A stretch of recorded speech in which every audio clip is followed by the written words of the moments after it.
Hi, namaste, and welcome to Breakout with me, Abha. Thank you so much for watching. You know, we bring to you people who have been the game changers, change makers, the rule makers, and the rule breakers. And they are here to share their insights with all of us and show us how to break out of what we find limiting and break into something that we find absolutely necessary for us. Because from them we learn that there is only one rule to life, and that is that there are no rules to life. We just make them up all on the way. So my guest today, as you see on my side, is a leading social marketing strategist, keynote speaker, brand evangelist, and acting CMO of Brand Innovators. In March 2009, he started using and evangelizing the term ROR, and that is return on relationships. And this is the basis of his philosophy. ROR is the basis of his philosophy. It's all about relationship. He says his book, Return on Relationship, was released in January 2013. His new book, How to Look People in the Eye Digitally, was released in January 2015. Now, his name is Ted Rubin. You can see him on my side. And he left his position as Chief Social Marketing Officer of a company called Collective Bias on August 31, 2013.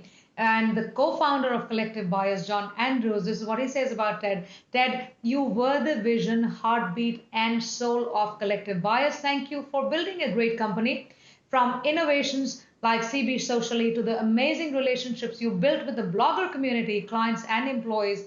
You drove the epic growth. You will be missed. Please welcome Ted Rubin. Ted, how are you? I'm very excited to be here. Thanks for having me. And what a wonderful introduction. I got to tell you, John, it continues to be a very good friend. We're actually partnering on some new things. Right. And when he wrote that, I was like, wow, I want him to do all of my PR for me going forward. No, because I think this is all about you and what you're doing, and the kind of impact that you create with the organizations that you work with in or around. I think a lot of people in the social media, you're known for your work, for your connections, the way you connect with people. That's your key sort of. I won't call it a skill, but that's who you are as a person. So I know that. You are the most followed CMO on Twitter, according to the Social Media Marketing Magazine. One of the most interesting CMOs. I want to talk about that. On Twitter, according to Say Media, number 13 on Forbes' top 50 social media power influencers, and number 2 on the lead tail list of top 25 people most mentioned by digital marketers. Before I ask you the question there, Ted, can I work with you? Oh, absolutely. I think we're working together right now. No, this I is. mean, and I have to say, Right. you reached out to me, and it's been delightful just figuring this whole thing out. I have a lot of people that reach out, they don't follow up, they make suggestions, then you don't hear back from them. You tell them what works for you, and they insist on what works for them. You've been fabulous to work with and to try to figure out how to make this work. So I appreciate that. Thank you. I really appreciate your time, because I think there was a couple of things that got that were amiss in the middle, but I think we sorted it on the way. So I was so looking forward to speak with you, because I need to learn from you, because the way you have created this whole the environment of so many the kind of community that you're able to create. I want to probably learn that from you and ask you a couple of questions from there. So we are talking about return on relationships. ROR is the term that you've been evangelizing since 2009. Where did this come about? What happened, and why are you doing this in this manner? Well, first, let me just give your audience a simple definition of what ROR, return on relationship, is. I like to say that, simply put, it's the value that's accrued by a person or a brand due to nurturing a relationship. ROI, return on investment, is simple dollars and cents, but ROR is the value, both perceived and real, that will accrue over time through connection, trust, loyalty, recommendations, and sharing. And I think it's important for people to understand that. And one other very important point is very often when my belief or my evangelizing of return on relationship comes up, people think I'm saying it's return on relationship versus ROI. And I see people say, oh, you shouldn't worry about ROI, you should worry about return on relationship. That is absolutely not correct. What I am saying is that return on relationship will enhance your ROI. Right. Because in my opinion, ROI is what everything is about. And I mean that in a very broad sense. In other words, it's not just the dollars and cents of ROI, but we all take ROI into our personal lives. Right. I mean, the return on investment of somebody you have a relationship with, the return on investment you have from spending time with your children, from being a part of the PTA, the Parent Teachers Association, by supporting local organizations. All of these things are measured in a way of what's the value I'm getting, right. and the value versus the value I'm giving. So just to back up to your question after that little definition was, I've always been a relationship guy, always. I mean, I've kept people in my contacts files back from when I used to have to write it down, in my book, and I would reach out to people on their birthdays before everybody got these easy notifications from Facebook, and I would have a list of people and their birthdays, their anniversaries, maybe their kids' birthdays, and every year at the end of the year when everyone's taking off between Christmas and New Year's, I would take that time to rewrite it into my date book. Remember the date books we used to write in? And I would go to every date so that I wouldn't miss it of whose birthdays were there so I could reach out to them at things. And, I've always been about that. I've taken people every school I've been to, every organization I've been a part of, every company I've worked for, I've always left with additional relationships. And then what I've always done, and I really didn't understand from a terminology point of view what I was doing, but I brought all my friends together, all my friends from all walks of life. I have friends that are New York City police officers. I have friends that run hedge funds. I have friends that went to Cornell, and I have friends that never went to college, and they all know each other. And I always called myself a networker, but what I've come to learn over the last 5 to 10 years is I'm a community builder. Right. And I bring people together into communities, which adds, I like to say that network gives you reach, but a community gives you power. Absolutely. Because networks connect, but communities care. Communities support each other. Communities watch out for each other. Communities do for others very often without expectation of anything directly back in return. So, all this relationship stuff was always a part of me. And in 1997, I joined a company called Yoyodyne because the founder was a guy who's become very famous since then. His name is Seth Godin. And at that time, Seth wasn't who Seth is now. He was a very bright guy. He'd made some major inroads in the marketing world, but he had not written any of his bestsellers yet. And I saw an article that was interviewing Seth, and at the end of it, and I thought he was brilliant, and what he was talking about what was happening with digital marketing, of the changes that were taking place and that would take place, really it caught my eye. And at the end of the interview, the question was, this sounds like a really cool company you're building, the first online direct marketing company. Do you have any job openings? And he said, his answer was, I don't have any specific openings, but I'll always hire a smart person. And I was looking for a change in my life and my career, and I wrote him a letter. Yeah, a letter. Remember, along with a printed resume. And I said, I'm your guy. I'm a smart guy. I know he was also saying that it was a new product. Nobody knew how to sell digital. And so anybody could actually come in and make a difference. And I reached out, and I was very fortunate in that the bad side of it was I left my family in Florida for the first 6 months while I got up there, got the job started, looked for a home. And because of that, I left. I got to the office very early every morning. I made the critical mistake of living with my in-laws. Oh my, okay. Because my family was still back in Florida. I see your expression. And I had a full home, and my in-laws just tend to wake up in the morning and just start screaming at each other. If you guys ever watched the show Seinfeld, I don't know if your audience knows Seinfeld. Well, I like to liken them to the Costanzas. The couple that are always screaming at each other. So, not being an early riser, I still made sure to get out of the house every morning before anybody woke up. And the good news was Seth was an early riser. So I was alone in this huge office up in Irvington, New York, with Seth while he was talking about things like permission marketing, how things go viral, the way ideas spread. And I got to learn a lot. And I started thinking in terms of this idea of the value of a relationship and how you get a return for it. Because he didn't use that term, but he talked a lot about how important relationships were. And he pressed us as a company to build those relationships and not worry about the sale on your first meeting. Like Seth would never ask you after your first meeting, did you make a sale? Because he wouldn't expect that kind of a thing because it wasn't what they were looking for. He was looking to evangelize new products, new ideas, and he knew it took time. So what happened was I joined a company called Elf Cosmetics, eyeslipsface.com, in 2008, and they were a cosmetics company that had grown their business with zero marketing budget. It was all word of mouth. It was a dollar cosmetics product that competed at a higher level because the quality was so good, and they got a lot of traditional PR. And I went in there and they brought me in because there was no marketing budget. They needed someone that could come up with ideas, figure out who to partner with, what to do without any money. And the timing was perfect. It was 2008. Things like Facebook and Twitter were starting to scale, as well as YouTube. And I made a decision to jump with both feet into the social networking space, into the social platform space, against the better judgment of some people that had helped me get this job, saying, you're going to lose your job because this social stuff is never going to last. And we laugh about that today. But I started building these relationships, and I was very protective of our social presence.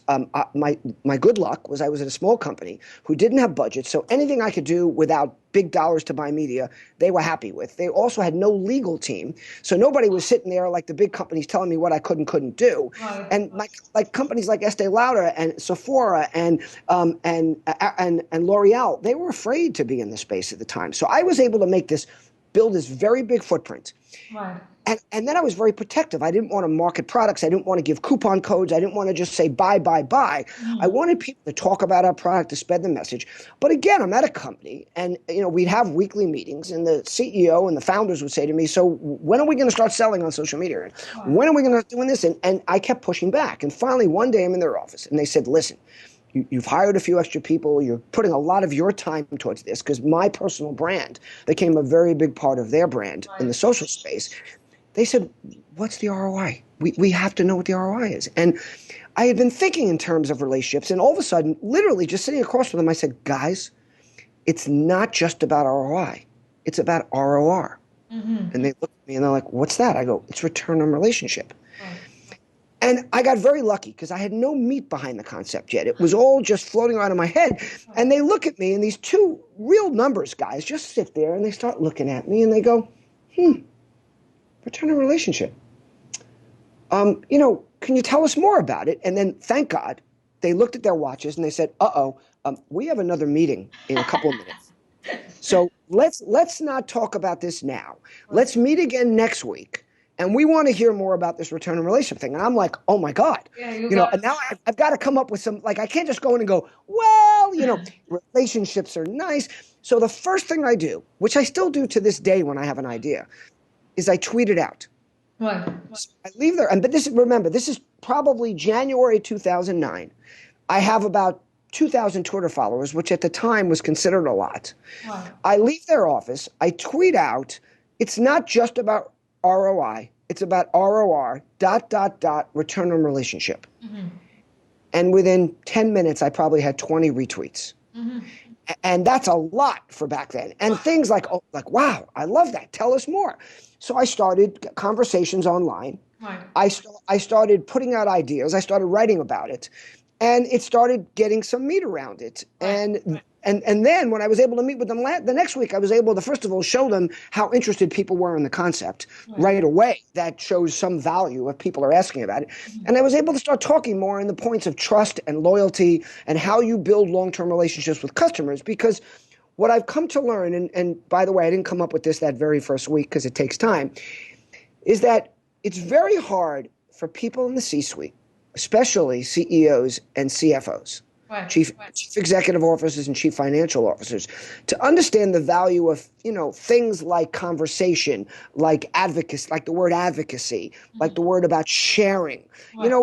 What they get is things that they can wrap their arms around that are concepts that they already understand. So everybody in the C-suite understands lifetime value of a customer, average order value, and frequency of purchase. Every one of them understands that. They also understand the terms trust and loyalty. because trust gets people to continue buying and share with their friends. Right. Loyalty keeps people a customer for a long time. Right. So I started talking in these areas, and this was something they really understood.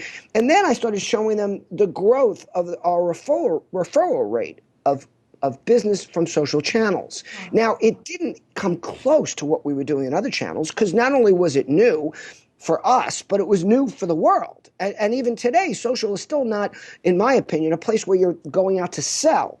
So your referral level will probably be, the amount of business you're doing less, but what you have to look at is the growth rate. How quickly are those referrals growing versus what you're getting from other places? And that can give you a window into where you're going, what you can do. And then you also need to bring it into other language they understand. Like, this was a little harder at Elf because they didn't buy a lot of media.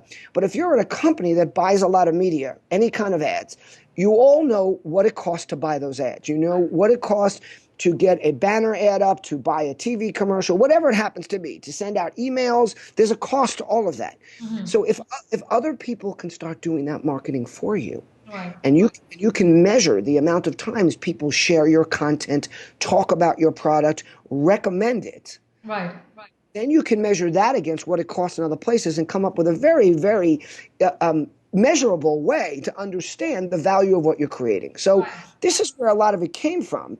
But what a lot of people lose sight of very quickly is the relationship side. They think too many people have come to believe that a relationship is clicking a button. Wow. Facebook's done a remarkable thing. Let's face it. Besides building a remarkable company, they've done something even more remarkable than all of that. In my eyes, they've taken ownership of the word friend. Mm-hmm. I mean, they really have. Close your eyes. Right. Think about the word friend and see what pops up into your head. I will wager a guess it's not an image of one or many of your friends. It's a Facebook logo. Right. And think about, as a marketer, I'm like in awe of what they've accomplished in that respect. But as a human being, I'm very disappointed that many people think that when they first click a button that says, connect me to this person and friend me, that means they're a friend. And what it is I liken it more to a handshake. If you and I shake hands, if I see you at an event and you walk up to me and say, hi, Ted, I'd love to say hello, and you stick out your hand, we're not friends when we shake hands. That's an invitation to start and create a friendship. Yeah. That's the same thing as a click of a button, whether it's a follow, a like, whatever you want to call it. Yeah. It's an invitation. And I just want people to start recognizing that they have to take the next step still. And I like to call it taking the word friend back and giving it value again. Right. So I think I've spoken enough on this one question. You might want No, I'm listening because I think my next question was coming on the ROI and ROR thing. So you've touched upon that. And a lot of time people do think that when you're talking about something other than ROI, and that ROR and ROI is disconnected. And like you rightly said, it isn't.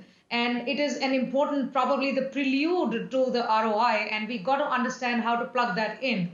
And you've explained it very beautifully. So tell me, Ted, because you are you are almost like the man who really cracked the social media part. And we've listened to Seth, and he talks about tribes. You're about communities, and you are now plugging in and integrating the primary strategic marketing of organizations into the open space of social media.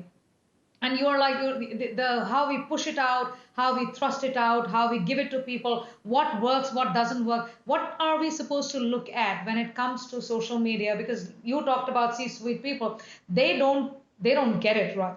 They are talking about bottom lines. They're talking about the three key things of selling and marketing. They understand trust and loyalty. But when it comes to social media, you need to have the hang of what works over there and what doesn't. And you rightly touched upon this whole thing about relationship doesn't start with just a click of button or a shake of a hand or people getting to know each other, but it's a build up on that of how it is going to work to a point where people begin to get interested to a point that they are going to work with you, and that creates the ROI. So I want to just understand from you, for all the people who are watching, social media is confusing for a lot of people.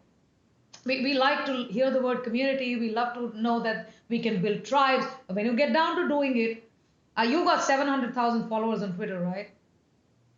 At Ted Rubin, I have close to 400,000. Then I have a whole number of other accounts, and it's Other somewhere accounts. over So a million. But you gotta give us a little bit of a peep into what goes on there for people to start building that kind of community, and not just followers, because that's I think that whole concept is somewhere when we talk about relationship doesn't really strike me as a strong concept when we say followers, but when you say community and a tribe and what people hang on to or want from, what do they read, what do they like to see?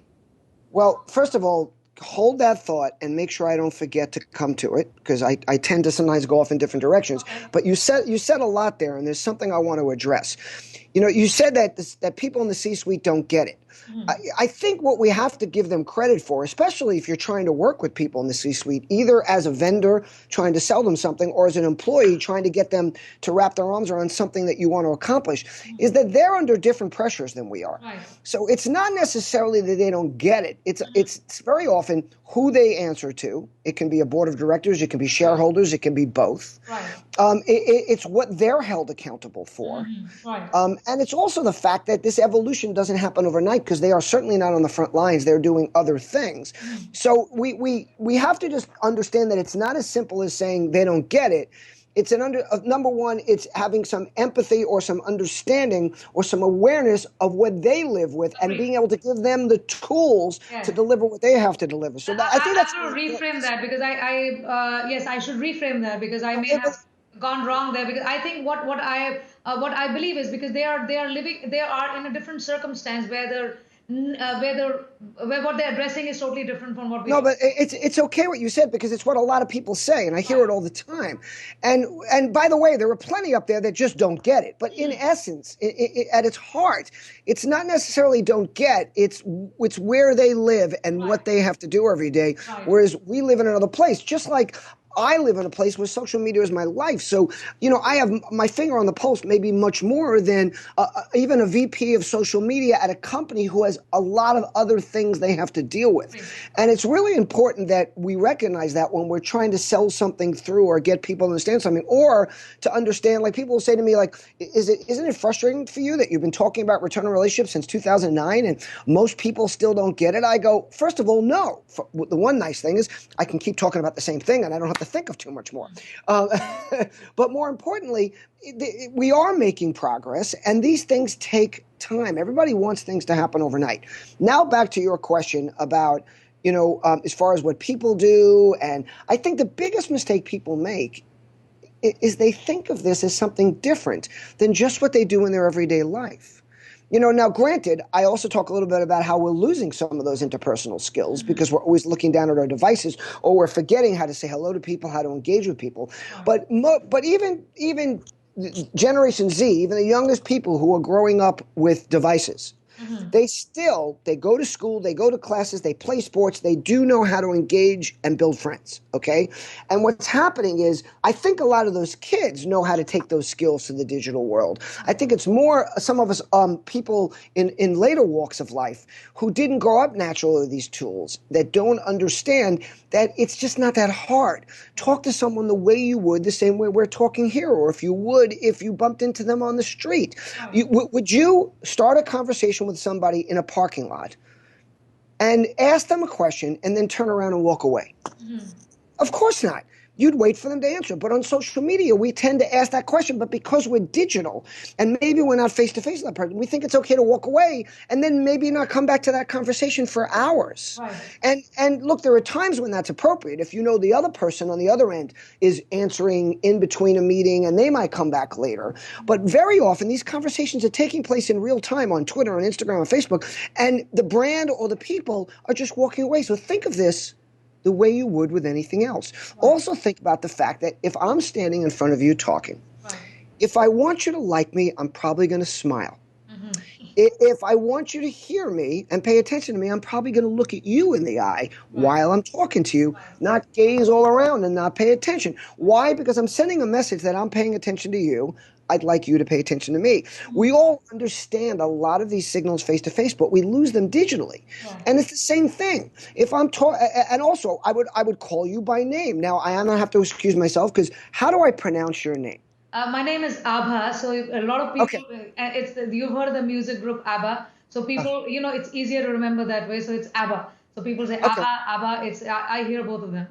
Okay, but I just wanted to make sure that I pronounce it right. But if I'm talking to you and I'll say, if we're face to face like right now, I'll say, Abba, how are you and what's happening? But digitally, we tend to leave that out. And if you watch the way I communicate on social channels, even with all the followers I have, almost every reply, I won't say everyone, because sometimes I'm in a rush or your name is not easy to find. Right. I will reply to you by name. I will mention your name. Even when I email people, even when I text people, I try to make an effort to include their name. Now, by the way, I'm not a genius. I learned this from a guy who wrote what I consider the best social media book ever written.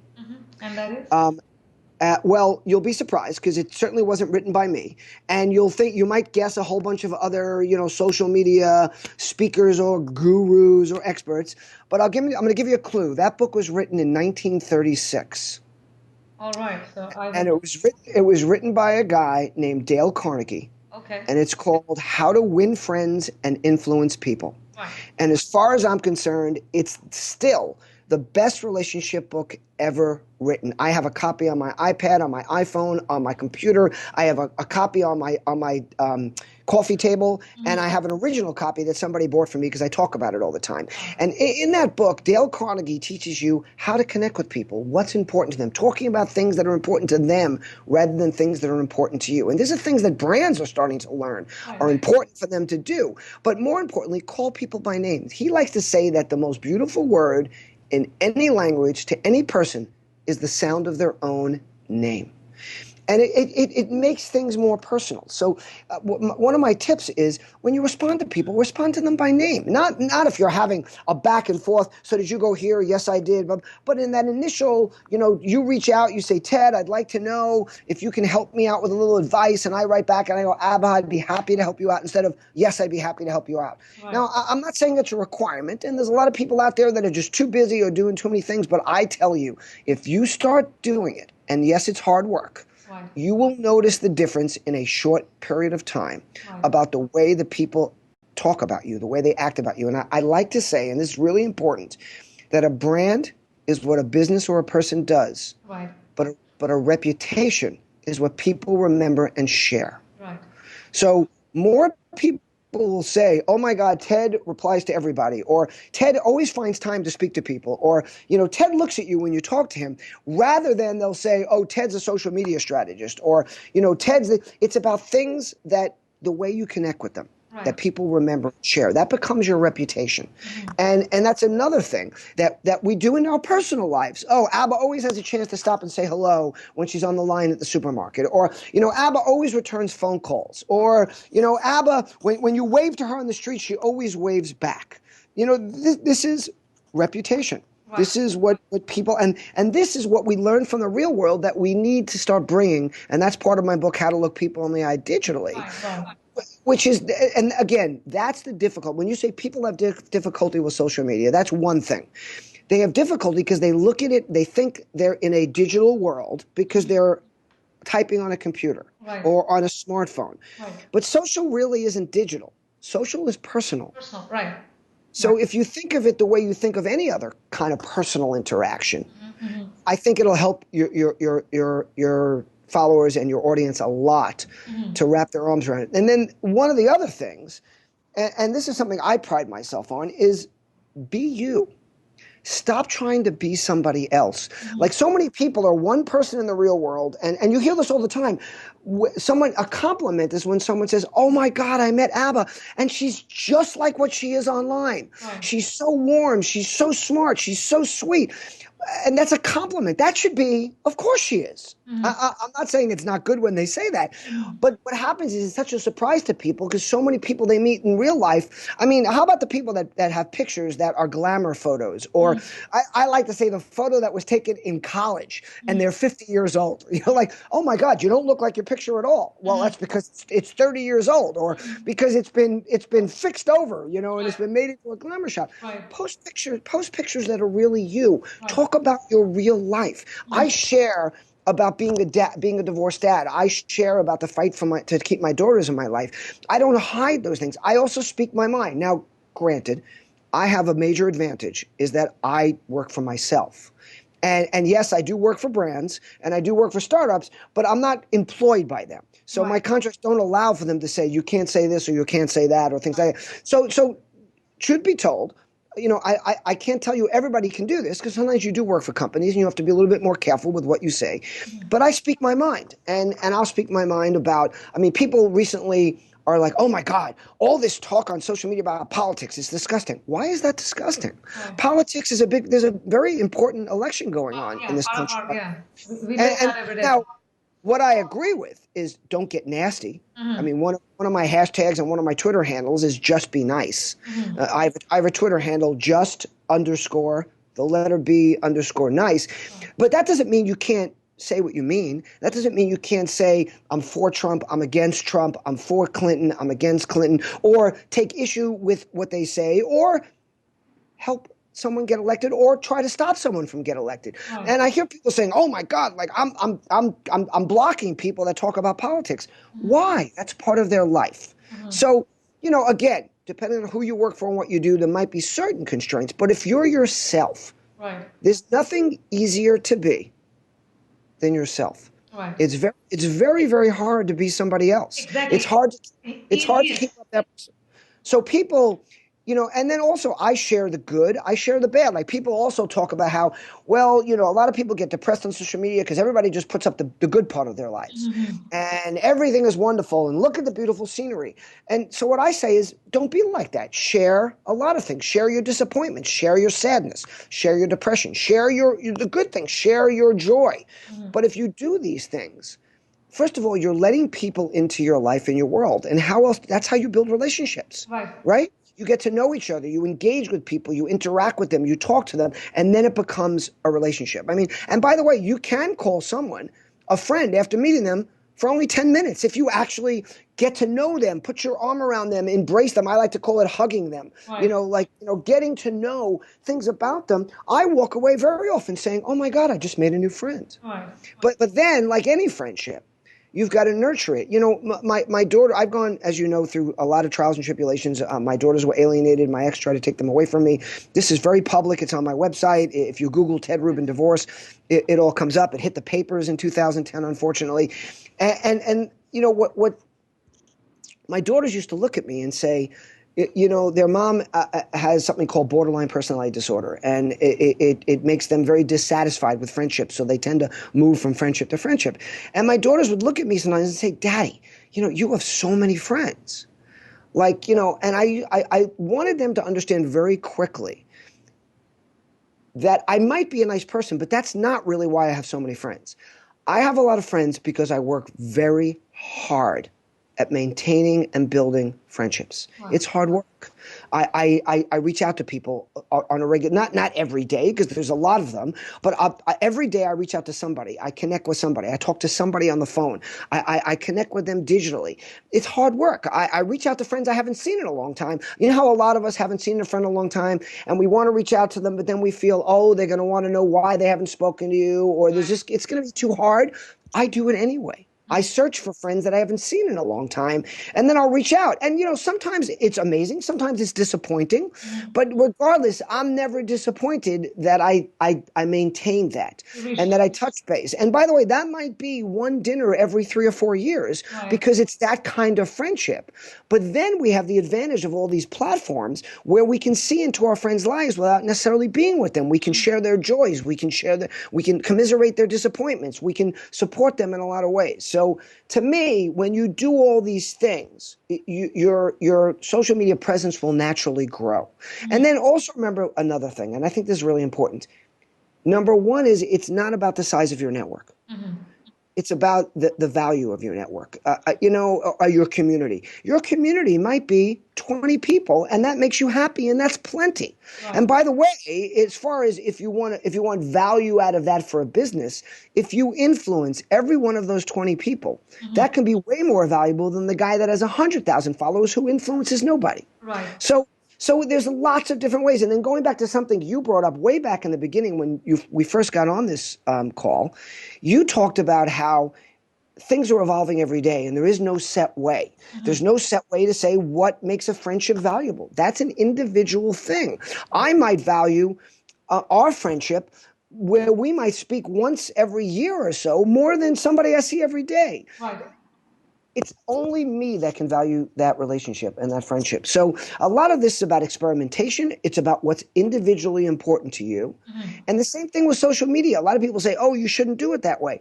You know, I will tell you what I think maybe best practices are, but you have to do what works for you. And if you're doing something that I think is something I would never do and it works for you, then keep doing it. Yeah, keep doing it. Right, right. That's true. So I And think oh wait, the only thing I'll say about it, as long as you're not hurting other people or you're not being cruel. right. That's it. That's it. I think a very, very, very. You've made your point so well about the whole idea of relationships and why they're important and how it is important on social media, and how we can do it there. You've got this book out there, How to Look People in the Eye Digitally. So you've talked something about that, and I remember being criticized once because on my birthday, I get over, usually like over the last 5 years, more than 2,500 people send you birthday messages, either on the timeline or in my inbox. And the first time this happened, I was obviously, it's nice to receive all those messages, and I just got down to saying thank you to people because somebody actually got out there to Right. say, happy birthday. Some were just happy birthday, and some were like bigger messages. So I said, somebody spent time over there. Let me acknowledge and say I have received their message and said thank you. And you won't believe it because I answered all those 2,000 messages. It took me about 2 days to do that. And Facebook, like I was going and saying thank you with my stuff, and Facebook actually wanted to block me that you're sending out Yeah. like spam messages. So I had to sort of hold myself every hour and do it again. But I was criticized by a lot of people saying that stupid, that's stupid, because who's got time to do stuff like this? And you have too much time, you're not busy enough to be saying thank you to everybody. And I had an open fight on Facebook with somebody said that to me, and I told them, listen, it's none of your business because it works for me, and because I Right. felt that somebody spent time, even if it pops up on your page saying these people have their birthday, and people go on to that a little line there and just put in a happy birthday there. They made that effort, and I must say thank you to them. And heavily criticized for that, but I heavily fought back on that, and I said, listen, you people got to go mind your own business. If I need to say thank you, I need to say thank you. And all those people who made it special for me, because you have your phones there, it keeps popping up, happy birthday, happy birthday, happy birthday. So who remembered, who saw, who actually made the effort? You see, all that is fun, and you enjoyed that whole day. So I like what you're saying, and I really do follow that most of the time. So when you talk about looking people in the eye digitally, what really does it mean? It means actually getting to know them. There's so much information available. So I'll give you a quick story.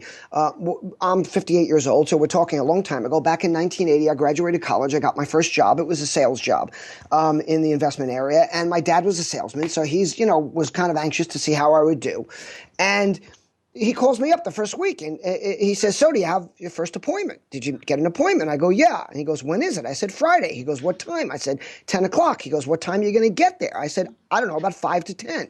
He goes, no. Get there at 9 o'clock. Walk around the neighborhood. Remember, this is 1980. There's no digital way to find out about people. Right. Look at the stores. See what's there. Go into the office building early. It was in New York City, so see what other businesses are in the building.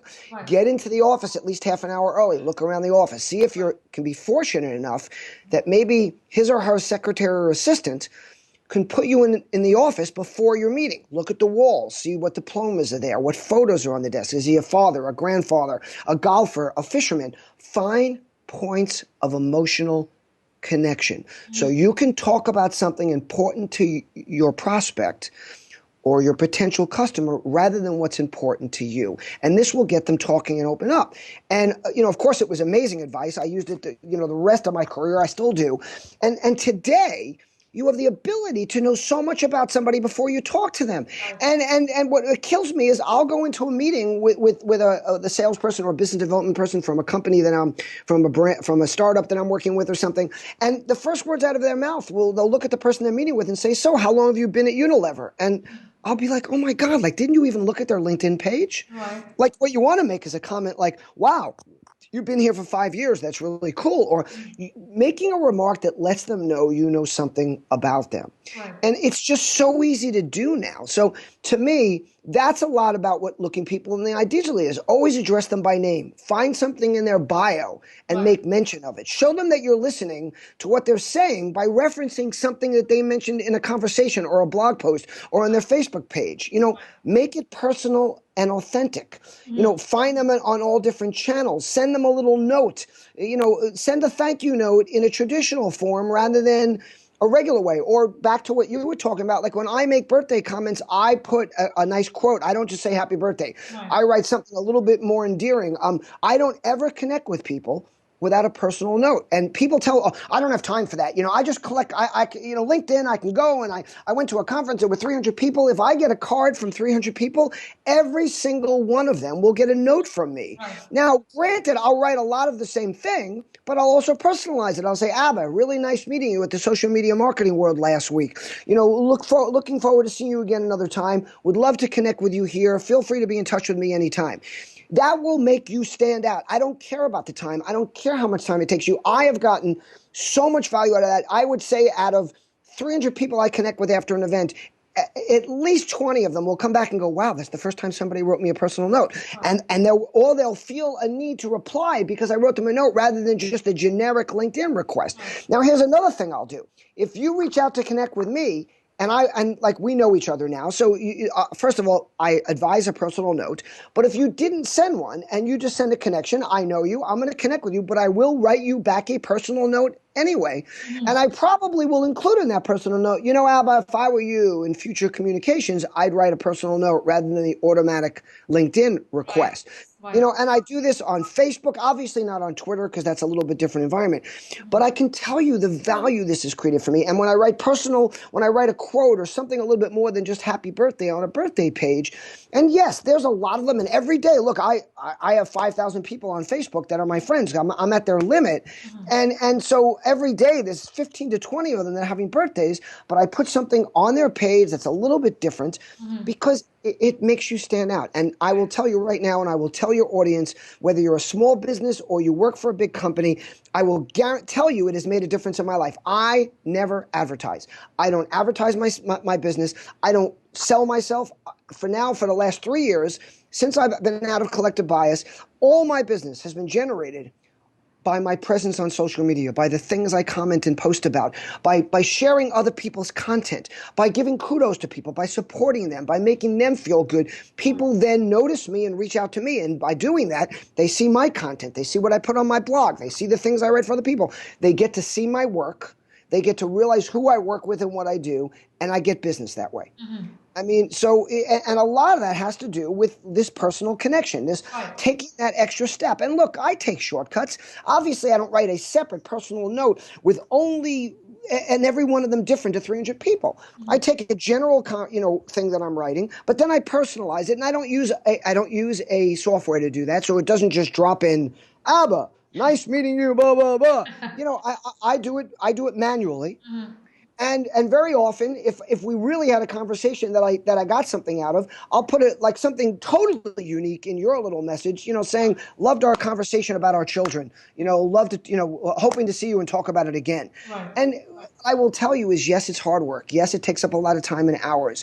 But again, if you're looking for ROI, you will get ROI from doing that. No, I completely agree. So I'm feeling a lot validated now because I do a lot of this stuff, and I'm really happy doing it because I think it just makes it not just makes you stand out, but I think it is the personal connection that works in at all times, in all situations. Abha, it's why I'm here today. Right. Because you reached out like a human being, like a real person. You had a conversation. You answered questions. You didn't disappear for days at a time. I can't tell you how many people reach out to me and say, Ted, it's really important. I'd love to. I have an opening on my show this Friday. I reply to them within 5 minutes, and then I don't hear from them for 3 days. Right. And they go, okay, let's do it. And I go, that slot's not available anymore. Like, I thought you said you could do it. Yeah, I did 3 days ago. Right. Or I can't tell you how many people reach out to me and say, Ted, it's urgent. Can we speak to each other today? And a lot of times I say yes, just because I know that they'll never get back to me. I go, sure, here's my email address. Email me. Let's figure it out. And I would tell you that 8 out of 10 times I never hear back because a lot of these people are just pushing out 20, 30, 40 of these things, hoping somebody will answer. And then half the time they're not even paying attention to the answers. And that's another thing for your audience. If you ask somebody something, if you connect with them, if you respond, be prepared for them to respond back and then to continue that conversation. Because one of the things I like to say in this world where people say content is so important and it's so hard to create at scale, conversation is the best content. And let me explain to you why. It's not because someone will say, well, that doesn't scale. How many people can you converse with? It's because other people watch the conversations you're having with other people and they participate vicariously. And that's where the value comes in. Half those questions that one person asks you, other people have, and now they feel validated or vindicated or a part of it when you answer somebody else. Right. So I completely just always agree. remember that. I completely agree with that because there was a time then, like I remember the internet started where I was in India, say sometime 1997, 1996. And it was scared to be on the internet at that point of time. We were scared to even click a button to send an email to people. We just had physical friends. I was still pretty well networked, but I think this whole idea of being online and starting of this network, I'm one of the first few LinkedIn users who were there. I have launched a couple of online networks internationally, and they were there earlier in 2005, 2006, and they've been sold out then. But I learn a whole lot from, like what you just said, watching people converse, watching and listening to what they are saying, seeing what they are writing, seeing their thought process, understanding, learning to talk to people, learning to send out messages. It's a whole new, I mean, it's not just new, I think it's a huge, big world out there for you to learn from. So it just, sometimes I feel if people just look at it as, the number of followers or, how much is going on, simply ROI kind of stuff, they are shortchanging the whole experience. I believe that. So a point you said I think is very valid is the fact that there's so much going on, there's so much to see, there's so much to learn. I find it overwhelming in a good sense, in that there's never a moment where I can't be getting some kind of value, where I can't, like, what the hard part for me is it's hard to draw myself away from these digital channels because I can learn so much. I can watch a conversation or a podcast with Seth Godin being asked questions, or somebody else, or Richard Branson, and I can listen to that conversation, which is incredible because it's not just somebody holding forth, it's somebody interacting and engaging and having a conversation. And listen, one last thing, we do need to finish up right now because I have I have somebody coming here to meet me in about 5 minutes. Okay. So I don't mean to cut you off, but it is 10 to 11 here. Yes, I'm listening. So I think this is we've had a great conversation there. I have started to put my kids on to watch TED Talks instead of watching other videos. So I think that's a happy thing that I've done based on the fact that we learn a whole lot from there. So thank you, Ted, for being here. Thank you for your time. I really enjoyed. I'm sure everybody who's listening will see that all stuff on social media, in business, talking to your customer, consumer, business, personal, boils down to your relationships. And Ted is the advocate for return on relationships. So let me close out with one last thing. This is very important. Remember, relationships are like muscle tissue. The more you engage them, the stronger and more valuable they become. Absolutely. So relationships are like muscle tissue. The more you engage them, the stronger they become. So thank you, Ted. Thank you for being here. Please look out for Ted on www.tedrubin.com. That is TEDRUBIN.com. So thank you for your time, Ted. My pleasure. Thank you so much. I really enjoyed it. And Abha, reach out anytime. I consider us friends. I will. Thank you very much for this gift of friendship. My pleasure.